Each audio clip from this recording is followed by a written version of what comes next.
Welcome to the channel JIV and CIV Made Simple.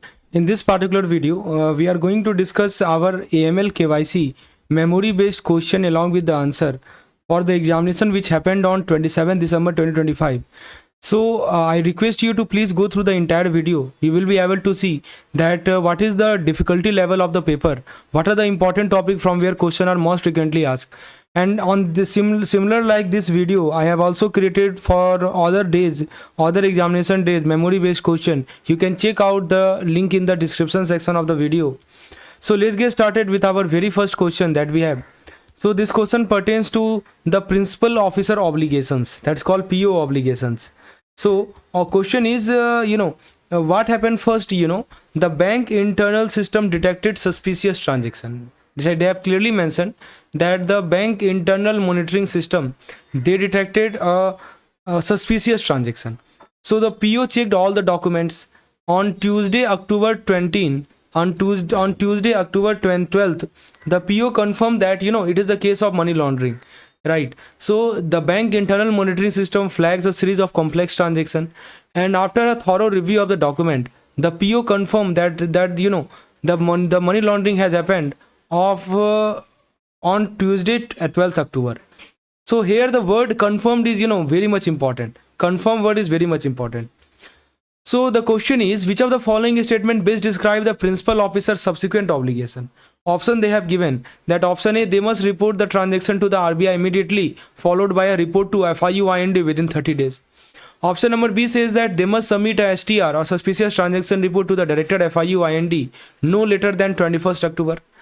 Option number C, they say that they must wait for the client to provide a justification for the transaction before deciding whether to culminate the case at their office.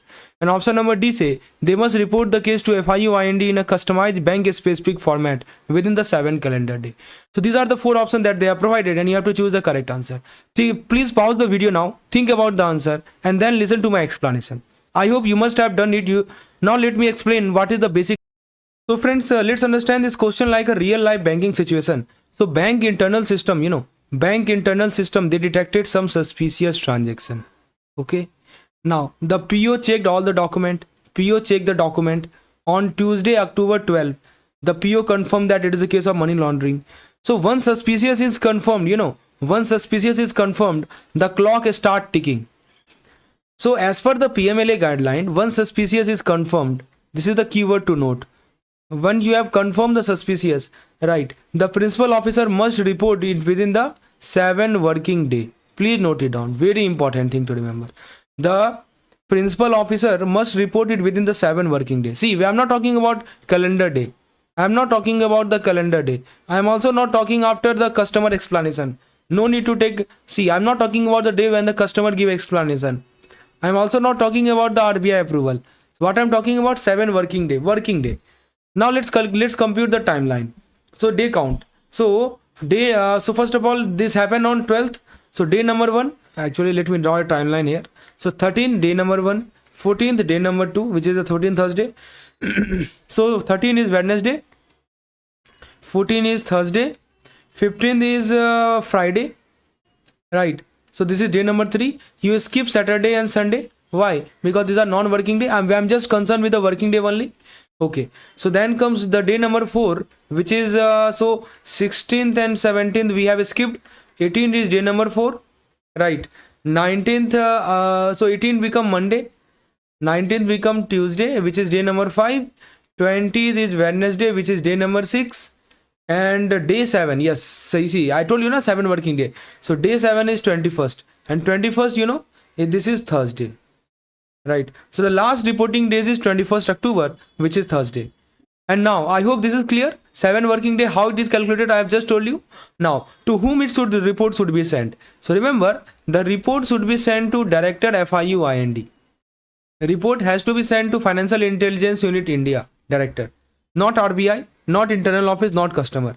Now let's see the option that they have provided. Option number A says that they should report to the FIU-IND within 30 days, and they must report the transaction to the RBI immediately. This is wrong.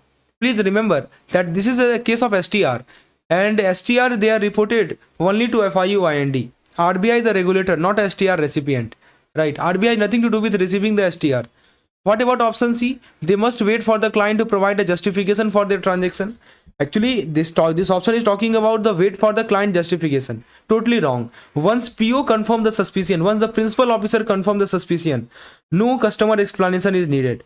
PO is the final authority. So now you know the obligation of the PO. Right? Who is the final authority? The principal officer is the final authority to decide that yes, this particular transaction is indeed a suspicious one. Right? So no need to waiting for the customer justification. C is wrong. What about D? Customize bank format within 7 calendar day. See, again, double mistake is there. So first of all, the format is not customized bank specific format. Actually, this is FIUIND format. First of all, please remember the format is FIUIND format, and please remember it should not be 7 calendar day. This is another thing to note. Right? 7 calendar day, no, it is 7 working day. Right? Please remember. So the correct answer is option number P. Why? Because it says that they must submit a suspicious transaction report to the director FIUIND not lesser than 21st October. Yes, we have assumed that no public holiday in between. This is what we have assumed. So question option number B captures the entire detail. Right? So I hope this is crystal clear. So there is a trick you can use to remember the rule. This trick you can use 7WF or 7FW. Just let me erase it. Just wait a minute. Yeah, you can remember it like this, 7FW. So when I say 7, it means what? 7 working days. Right? 7 means 7 working days. F means FIUIND, and W means when suspicion is final. W means what? When suspicion is final. Right? That is the point. So STR is fine only after suspicious is confirmed. Timeline is 7 working day, and report goes to whom? Report goes to director FIUIND. Principal officer is the single point decision maker. No need to wait for customer explanation once it is confirmed. I hope till now everything is crystal clear. Now let's switch our focus to the question number 2. What the question number 2 says? Let's have a look. It says that in the context of AML compliance, why are trust accounts subjected to strict documentation, and who are the primary subject of this verification process according to the guidelines? So this is our question. So option they have given that trusts are used for tax exemptions, and therefore the bank must primarily verify the identity of the beneficiary who received the disbursement. Option number B, trusts are frequently used by criminal to mask the origin of illicit fund. Hence the bank must verify the identities of the grantor, settler and trustee. Option number C, trusts are considered low risk entities. Strict documentation is only required when the total value of the fund exceeds a specific regulatory threshold. Option number D, due diligence is primarily focused on the trust physical location and its registered address to ensure that it is not a cell entity. So basically they have provided you these 4 options, and you have to tell me which one is correct. I again request. Now friends, before continuing to the answer of this question, let me tell you through our certification examination in AML KYC. If you are looking for one-stop solution for the entire theory, entire MCQs portion, you can check out our course. In this course you will get separate folder for theory, MCQs, previous year question, quick revision session. In the theory portion, it has been divided into part A, part B and annexer. Everything has been taken from your basic Macmillan book, which is prescribed by IIBF. So you can check out the detail. Inside each part you will get unit wise bifurcation. Like in unit 1 you get theories, MCQs, PDF separately. Similarly unit 2, this is the theory portion. This is the theory part. Similarly, we have unit wise MCQs part, right? And then previous year question. You can check out the previous year, all the 2025 memory based question which has been recollected by the many aspirant, and this is available at very nominal price. You can either WhatsApp me on the number shown on the screen or check out the descriptions. One person give money, right? One person give money and another person manage money. One person give money, and what another person does, he manage the money, right? So, and someone else may benefit from it.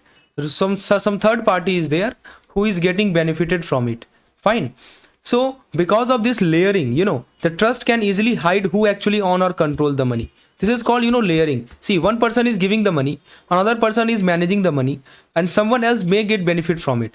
So because of this layering, there is a high chance, right, of, because of this layer of hiding, there is a high chance of hiding who actually own or control the money. Right? So high chance of hiding the who actually control or own the money.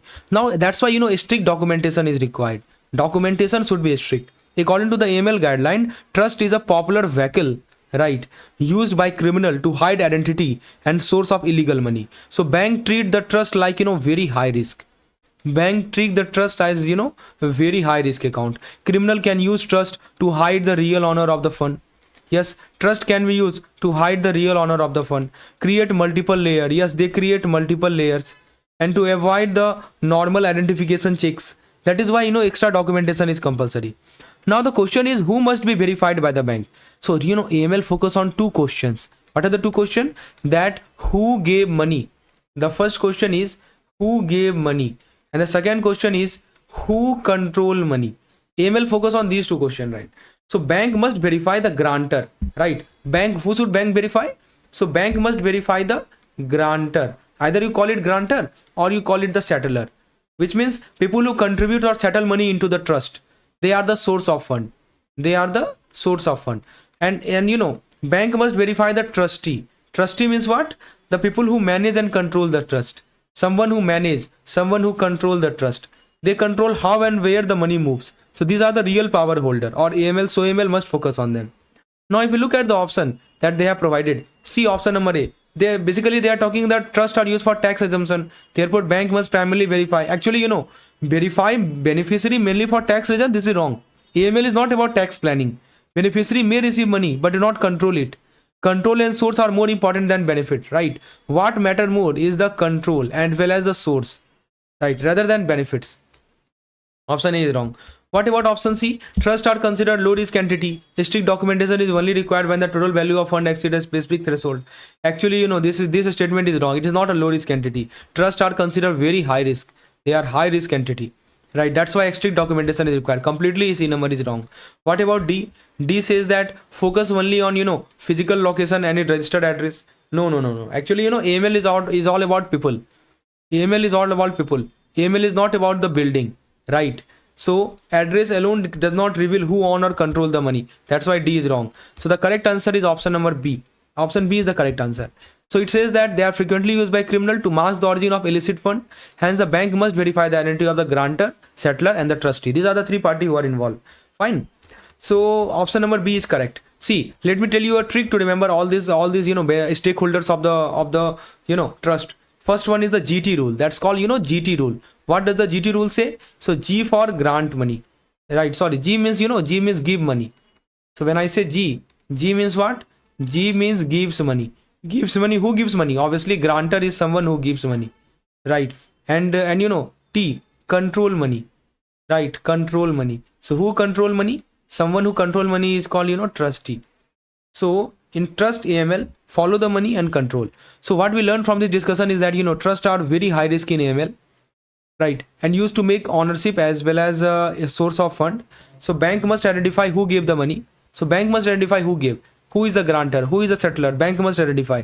And bank must identify who controlled the money. Who is the trustee, right? So beneficiaries are not the primary AML focus.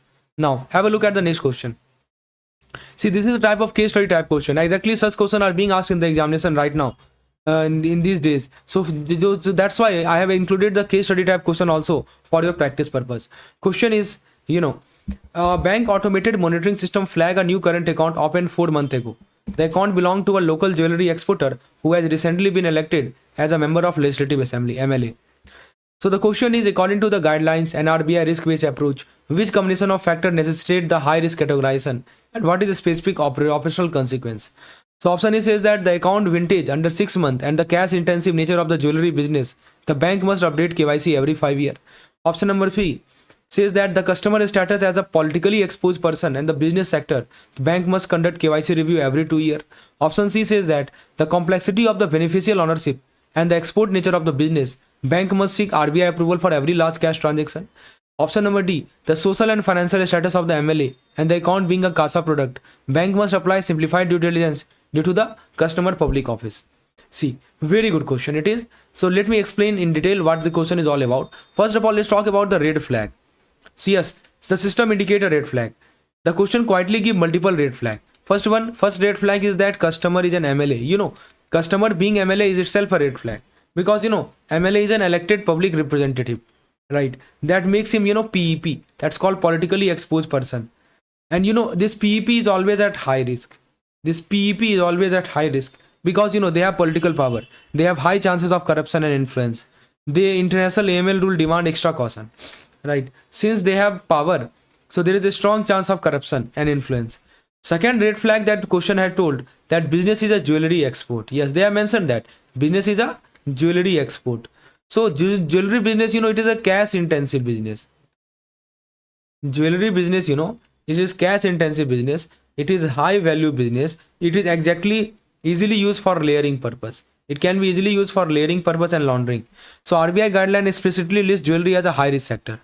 Even one of these is risky, hence we both have together, right?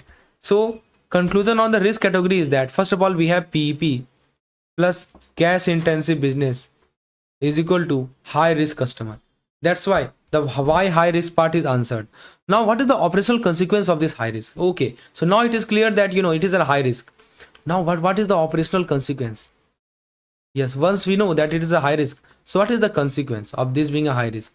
Actually, once a customer is classified a high risk, bank must apply, EDD. EDD must be applied by the bank. What is EDD? Enhanced due diligence, right? Bank must apply senior management oversight. Senior management oversight, right? More frequent KYC review. So these things must be done by the bank. See, that's called, once a customer is classified as a high risk, the bank must apply EDD, senior management oversight, and more frequent KYC review. So, as per the RBI KYC norms, high risk customer KYC review is to be done every 2 years. Very important. Please note it down. Every 2 years for high risk customer review has to be done.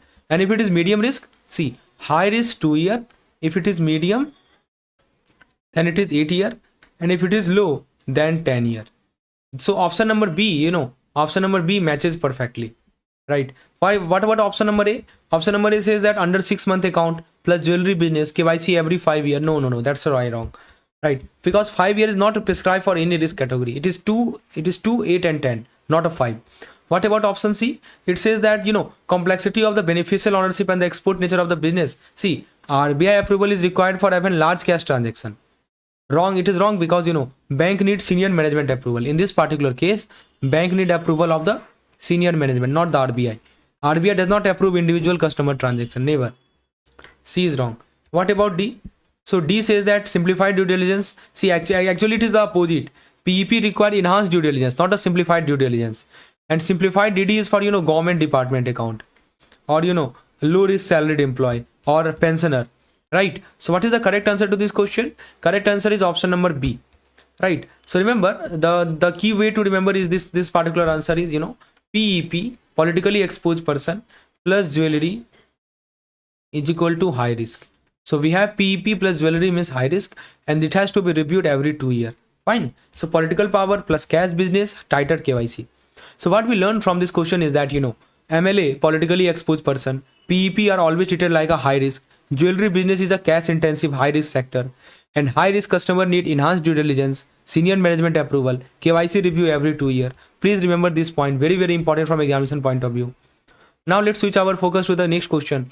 Very good question it is, and this type of question are being frequently tested in the examination. So if you want to practice such question on we are on a consolidated basis, you can check out our course in the description section, or you can WhatsApp me on this particular number.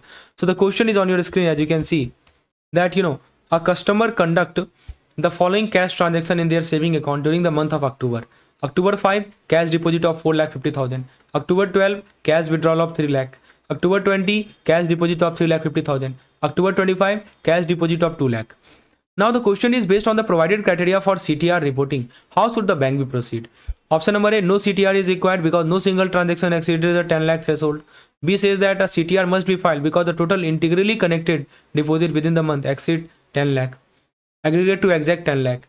C says that CTR must be filed because the monthly aggregate of all the cash transaction, deposit and withdrawal exceed 10 lakh. And D says that only the transaction on 25th October needs to be reported as it puts the monthly total above the limit. Very good question. So every confusion regarding CTR will be cleared once you go through this question. See, let me explain. First of all, what is the rule for cash transaction report? So the rule says that if the cash transaction, if the total cash transaction in an account exceed 10 lakh per month, so a CTR must be filed. That's the rule. So important point is that month word is very important. It is monthly. This is a very important word. It is monthly, right? And it includes the deposit also, and it includes withdrawal also. So both are included. Deposit and withdrawal are included. Even if no single transaction crosses 10 lakh. Right. Now you check out in this particular case what the transaction they have given. See, October 5, cash deposit of 4 lakh 50,000, cash withdrawal of 3 lakh. So you add everything. So 4.5 plus 3 plus 3.5 plus 2. How much you get? You get 13 lakh. Check out. Like 5 plus 3, 8, 8 plus 5, 13. Yes, correct. So total cash transaction is in October is 13 lakh, as you can see. Since total cash transaction is 13 lakh, and what is the CTR threshold? CTR threshold is how much? 10 lakh. This is the CTR threshold. And actual cash movement is 13 lakh. So 13 is more than 10. So clearly threshold has been crossed. So CTR must be filed. CTR has to be filed. If you look at some options that we have, option number A says that no CTR is required because no single transaction exceeded the. Actually, it is wrong. Because CTR is not for single transaction. Actually, in the case of CTR, what matter more is the monthly aggregation. What about option B? It says that only deposit aggregated to 10 lakh. This is an exam trap. CTR look at the total cash flow. CTR look at the total cash flow. Right. Deposit plus withdrawal, not deposit alone. It look at the total cash flow. Deposit plus withdrawal, not deposit alone. So B is wrong. What about D? D says that report the only last transaction. No, it is wrong. CTR report the entire series of transactions, not just the transaction that crosses the limit. What about C? Option C says that that CTR must be filed because the monthly aggregate of all the cash transactions exceed 10 lakh. Yes, this is correct. If cash move above 10 lakh in a month, CTR moves to FIU. So what we learn from this discussion is that that CTR threshold is 10 lakh rupees per month. It includes cash deposit, cash withdrawal, everything, and aggregation apply even if transaction are on different date. CTR report the entire series, not one transaction. And to whom CTR is filed? CTR is filed with FIU IND. Just remember it. Very, very important. So I hope till now everything is crystal clear. Now have a look at the next question. So they have given a partnership firm whose name is Apex Trader. See, the question is, the partnership firm name is Apex Trader. They apply to open a bank account. Right. The firm is managed by 3 active partners are there, and they have appointed a general manager who hold a power of attorney to operate the account. So based on the provided guideline, which of the following is mandatory requirement for the bank to complete the account opening process?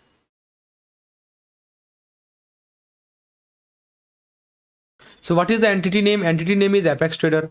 Owner, there are 3 active partners are there. Operators are the general manager with power of attorney. Right. So question is option they have given. The bank must collect only the registration certificate and partnership deed as the general manager is not a partner. B says that bank must obtain registration certificate, partnership deed and an OVD specifically for the general manager holding the POE. C says that bank is required to identify the beneficial owner only if the partnership deed does not clearly state the profit sharing ratio. And D says that bank only needs the OVD of the 3 partner. The registration certificate is optional if the firm has been active for more than 5 years. So very good question it is. Let's understand the structure of the firm. Let me just explain how the structure of the firm look like. So entity they have given is the partnership firm. Right. What is the name of the partnership firm? It is Apex Trader. Owner, there are 3 active partners. Right. Operator is the general manager with POA, with power of attorney. So this means partner on the firm. So basically it clearly means that partner they own the firm plus general manager operate the bank account. Partner on the firm and general manager operate the bank account. So both ownership and operation matter in the KYC. Now what document are mandatory for partnership firm? See, so first of all, the first thing we have is the legal existence of the firm. And for that what we need? Bank must take the registration certificate. Bank must take the partnership deed. These two justify the legal existence of the firm. These are the basic compulsory document. No shortcut, no exemptions. Now who is opening the account? So bank must obtain OVD of any natural person. So you have to obtain OVD of any natural person. Right. On the behalf of the entity. On the behalf of the entity, you have to obtain OVD of any natural person. Here the general manager holds the POA. So he is authorized to operate the account. Yes, this general manager, he holds the power of attorney. Right. So basically he is authorized to operate the account. Right. So since his OVD is mandatory, even though he's not a partner, even though he's not an owner, but he operates the account, he hold POA, power of attorney, so he's authorized to operate the account. So he is not partner, he is not an owner, but OVD is mandatory. That's called beneficial ownership. What about the beneficial ownership? See, partner are the beneficial owner, right? So BO identification is always required. You have to identify BO, not dependent on the profit sharing clarity. So the bank must collect RC, registration certificate, PD, partnership deed, and OVD of the POA holder, right? So this is a very important point. Now let's look at the option they have given. Option A says that only RC and partnership deed and the general manager is not a partner. This is wrong. It ignores the POA holder. Actually, anyone operating the account must be KYC verified. What about option C? The bank is required to identify the beneficial owner only. See, this is wrong. Actually, BO identification is mandatory in all the cases. No conditional on wording of the deed, right? So it does not depend on the profit sharing ratio. What about D? D says that registration certificate optional after 5 years. Totally incorrect. No such exemption is there. Registration certificate is a primary document which is required. So correct answer is option number B. So bank must obtain RC, PD and officially valid document specifically for the general manager holding the PO. Yes, B is the correct one. So remember this rule like EOO rule. You can just remember it like EOO rule. So entity like registration and deed. Operator like OVD of the POA holder and owner. Identify the beneficial owner. Who own, who operate, who exist. Right. All these things must be proved. Registration certificate, partnership deed. Right. Partnership deed, registration certificate, OVD required for all the partner and any person holding the POA. Right. OVD is required for whom? OVD is required for all the partner. And also OVD is required for the person who is operating the account. For them also, OVD is required. So beneficial owner must always be identified. There is no age based or no activity based exemption in KYC. Very important concept. Now have a look at the next question. The next question is a high net worth client attempt to transfer 8 lakh to a cell company located in a high risk jurisdiction. When the bank manager asks for the economically rationale for the transfer, the client become evasive and withdraw the request. Based on the provided PMLA framework, what is the bank immediate reporting obligation? So option they have given that no report is required because the transaction was never completed and the amount 8 lakh is below the CTR threshold of 10 lakh. Option B, the bank must file a CTR since the intent was to move a large sum of money. C says that bank must file a STR within 7 working days. And the definition of STR include attempted transaction also. And option number D says that banks should tip off the client that their behavior is being monitored to discourage future suspicious attempt. Very good question. See, actually, basically, let's understand this scenario like a real bank handling a risky customer. Actually, customer is high net worth, HNI, HNW customer, HNW customer, right? Not low risk. And account amount is 8 lakh. So destination is the cell company. Location is the high risk jurisdiction. So when asked for economically rational, become evasive and withdraw the request. So because it clearly shows the classic AML red flag, so there is no clear business purpose. Cell company involvement is there, high risk country, evasive customer behavior. So AML say that suspicious. Very important thing I'm writing. Please note it down. Suspicious based on being country that the money is kept as a security with the bank. The bank give a loan against that security. The loan money is sent back to the launderer home country, right? So this is how this money move. So why it is beneficial to the launderer, right? The loan is a liability. It is beneficial to a launderer because this loan is a liability, right? This is not an income, and liabilities are legal. Liabilities are legal and acceptable. And loan often come with a tax benefit. Yes, there are some tax benefit also. So authority sees as a bank money, not the crime money. So the dirty money become clean looking money. If you look at the option that they have given, A, it facilitates the physical export of luxury asset like boats and aeroplane. Actually, physical export of luxury asset, this is international trade laundering. No loan or collateral involved, so no, not relevant. What about B? Difference between the real value and the transaction value. This refers to the invoice manipulation. This refers to invoice manipulation. It is used in trade-based money laundering. It is used in trade-based money laundering, right? So option number B is also wrong. What about C? C says that it disguises criminal proceed as legitimate liability while potentially offering tax benefit. Option C says that it disguises criminal proceed as a legitimate liability. This make exactly what is happening here. Criminal money shown as a bank loan. Loan is a legal liability. You basically what is happening here, you know, criminal money, right? They have shown like a bank loan, right? And loan is a legal, you know, loan is a legal liability, right? And interest is a possible tax advantage. So this money is called back to back loan. This method is called back to back loan, right? So the question may be asked, what is a back to back loan? So yes, this method is called back to back loan. Option number C says the same. It disguises the criminal proceed as a legitimate liability. Yes. What about D? D says that it allows the launderer to discard worthless good after paying a large sum for them. So paying for worthless good, that is again a trade finance trick. It involves goods, so no loan or collateral. So incorrect. So collateral, loan, clean. Dirty money kept as collateral, and then bank give loan, money returned looking clean.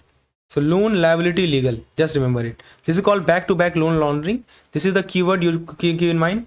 Loan, liability, and legal. Right. It is shown as a bank loan. Money make money look legal, tax friendly, harder to trace. Right. So friends, that is all in our first part, and the remaining portion will be available in our course. In those who have subscribed to our course, they will be able to see the explanation of the remaining question. You can also join by WhatsApping me on this particular number. If it was helpful, please hit the like button and write yes in the comment section if you want me to bring the part.